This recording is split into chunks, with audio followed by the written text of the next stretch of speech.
नमो तस्सा भगवतो सम्मा सम्बुद्धस्स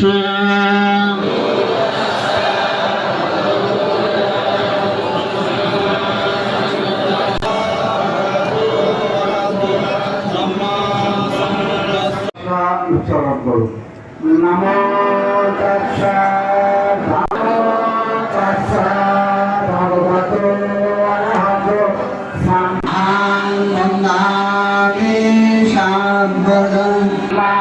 वन्दामि अहं वन्दामि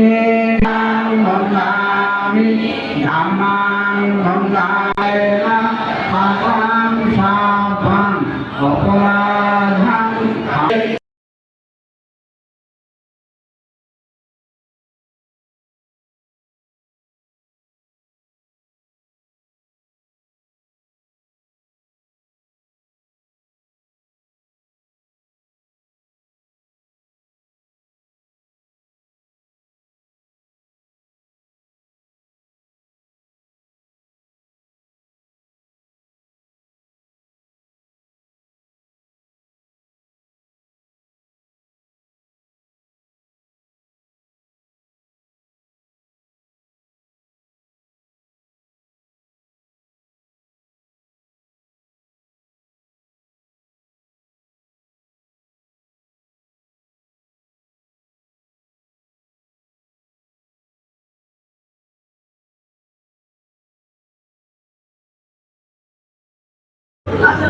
उनतीस सेप्टेम्बर 2012 সালে রামুতে যে ভয়াল কাণ্ড রামুর বৌদ্ধ বসতি এবং বৌদ্ধ বিহার হয়েছিল, বৌদ্ধ মূর্তি পুড়িয়ে ধ্বংস করা হয়েছিল, তার আজ এক যুগ পূর্ণ হতে চলেছে। এ উপলক্ষে রামু কেন্দ্রীয় বৌদ্ধ যুব পরিষদ 2012 থেকে আজ অবধি আজ এক যুগ ধরেই এই দিনটিকে স্মরণকল্পে বিভিন্ন কর্মসূচি গ্রহণ করেছে। তন্মধ্যে ধর্মীয় জাতীয় পতাকা উত্তোলন, ভিক্ষু সংঘের পিণ্ডদান, বুদ্ধ পূজা, জ্ঞাতি পূজন এবং সুষ্ঠু বিচারের দাবিতে মানববন্ধন সভার আমরা আয়োজন করেছি। এর মধ্যে সকালবেলা আমরা যে আমাদের পুণ্যকর্ম, যে আমাদের ধর্মীয় আরাধনা, সেই কাজটুকু আমরা সমাপ্ত করেছি। এখন বিচারের দাবিতে আমরা বারবার কথা বলছি। বিগত 29 সেপ্টেম্বর 2012 সালের পর থেকে সরকার আসে, সরকার যায়, কিন্তু বিচারের বাণী নিবৃত্তে কাঁদে।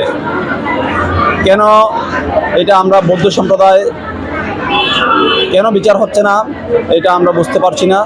কারণ এই ঘটনার অহরহ সাক্ষী ভিডিও ফুটেজের মাধ্যমে গোয়েন্দা সংস্থার তথ্যে আছে, কিন্তু বিগত সরকারে যারা এই মামলার বাদী হয়েছেন, পুলিশ এখন এখানে অনেক নিরীহ বৌদ্ধ সম্প্রদায়ের মানুষকে সাক্ষী হিসেবে আদালতে প্রেরণ করেছেন, নাম দিয়েছেন, কিন্তু যাদেরকে নাম দেওয়া হয়েছে অনেক বৌদ্ধ সম্প্রদায় জানে না তারা যে এই মামলার সাক্ষী হিসেবে তাদের নাম দেওয়া হয়েছে।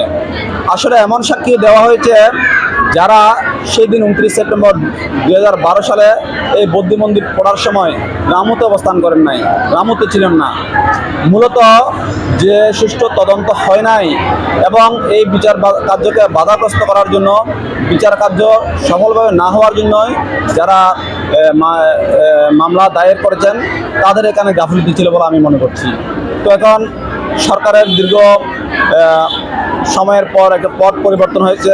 এখন অন্তর্বর্তীকালীন সরকার ব্যবস্থা বাংলাদেশে বিরাজমান আছে। বাংলাদেশ সরকারের মাননীয় প্রধান উপদেষ্টা মহোদয় এবং স্বরাষ্ট্র উপদেষ্টা মহোদয়ের কাছে আমাদের বৌদ্ধ সম্প্রদায়ের পক্ষ থেকে, আমার সংগঠন রামকেন্দ্রীয় বৌদ্ধ যুব পরিষদের পক্ষ থেকে আকুল আহ্বান জানাচ্ছি, এখন হলেও সুষ্ঠু তদন্তের মাধ্যমে দোষীদেরকে আইনের আওতায় এনে যথাযথ ব্যবস্থা করা হোক। না হলে এই দেশে দুর্বৃত্তায়ন থেকেই যাবে। এই দুর্বৃত্তায়ন থেকে দেশবাসীকে রক্ষা করতে হবে, দেশবাসীকে সচেষ্ট হতে হবে, দেশবাসীকে নিরাপদে রাখতে হবে।